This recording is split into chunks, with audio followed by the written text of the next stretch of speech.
Hey everybody, Charlie here at the state finals in Western Okapi with Chris Roehm. He has some breaking news.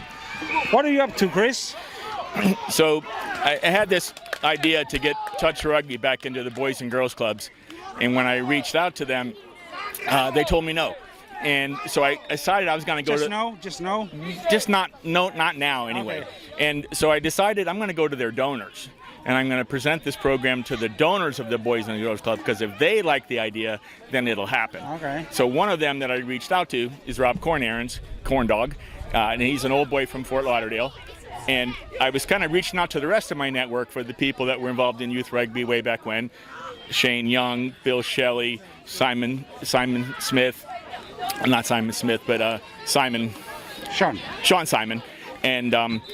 And what do you know, Shane now he's replaced himself at Memphis Inner City Rugby. He's now the CEO of the USA Rugby Foundation. And he's forming an umbrella organization and sponsoring fellowships to start local programs. And he said, it's a great idea, Chris. The secret is you have to pay your coaches. And I said, well, what a great idea. We'll pay our coaches.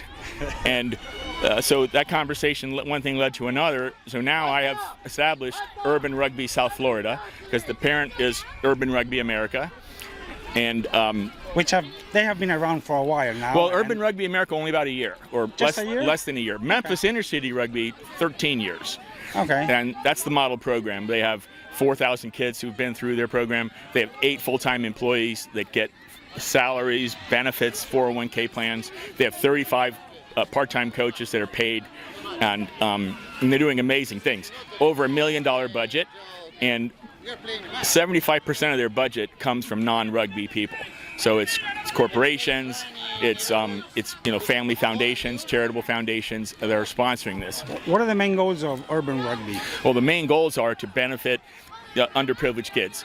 And that's what attracts the non-rugby money, is that we're not only teaching these kids the game and how to get out, stay fit and run around, but we're giving them mentorship, we're giving them rides to and from practice, we're feeding them, we're paying our coaches, providing tutoring when appropriate, and helping to keep them in school. And here's the biggest thing of all.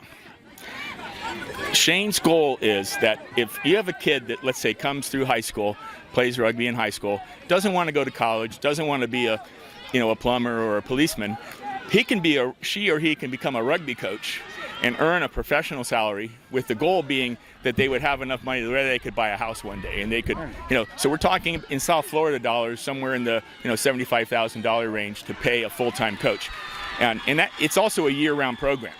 Okay. So it's not just during rugby season. It's a year-round program. What age group is this? Well, we're focusing on high school. High school. Because, that's where I think we can get the biggest impact right away.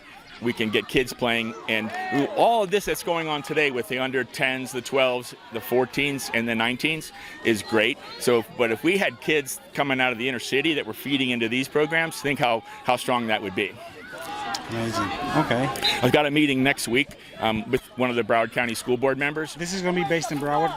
It's based in South Florida. Okay. So I'm based in Broward, and I have the connection with the Broward County School Board, so that's where we're starting. I also have introductions to the YMCA and also to the youth sports programs in Lauderdale Lakes, Lauderhill, and North Lauderdale. So we're going to go where they give us fields and they give us kids. And when I spoke to the assistant to Nora Rupert, who's the school board member, she said, Nora read your email, she loves rugby, her son played for Bill Shelley at the Northeast Nomads, and when she read through the informational deck about what Memphis Inner City Rugby is doing, she's like, this is great, how much does it cost? And I'm like, we're fully funded. And she said, I love you. So we have a meeting coming up this week, and not only with the school board member, but she's bringing in the full-time staff that are going to make the difference, whether it's an athletic director, some social we're still in the early days. So this is going to be happening next season? We're going to start right now. So we have Chase Shorehaskin is our director of rugby. And right now he's part-time. As soon as we're able to fund a full-time position for him, Chase is going to work for us full-time. Right now we're paying him part-time, but he can work as many hours as he can. So anybody that wants to have Chase come out and coach a youth program, he's available and we're paying him. Good to know. Good to know. Okay, well, good luck, man. And if you want to donate, reach out. It's hard to get this early seed funding because we don't have a lot of on-the-field product to show, but we do have money in the bank. Urbanrugby.org, or your audience knows how to reach me. Please reach out. Any amount of support, would be greatly appreciated. Awesome, and good luck today. You're going to be reffing some U12s. Thank you. This is my third year in a row I'm reffing the under 12 state final, so I couldn't be more excited. Okay. Thank you very much, Chris, and Thank good luck. Charlie. Thank you. Bye-bye. Bye. Awesome, dude. Thank you to my camera lady. What is your name? Fernanda. Fernanda. Thank you, Fernanda. Muchas gracias. No, de nada, perdón, vuelvo a... Send me that. We'll definitely put.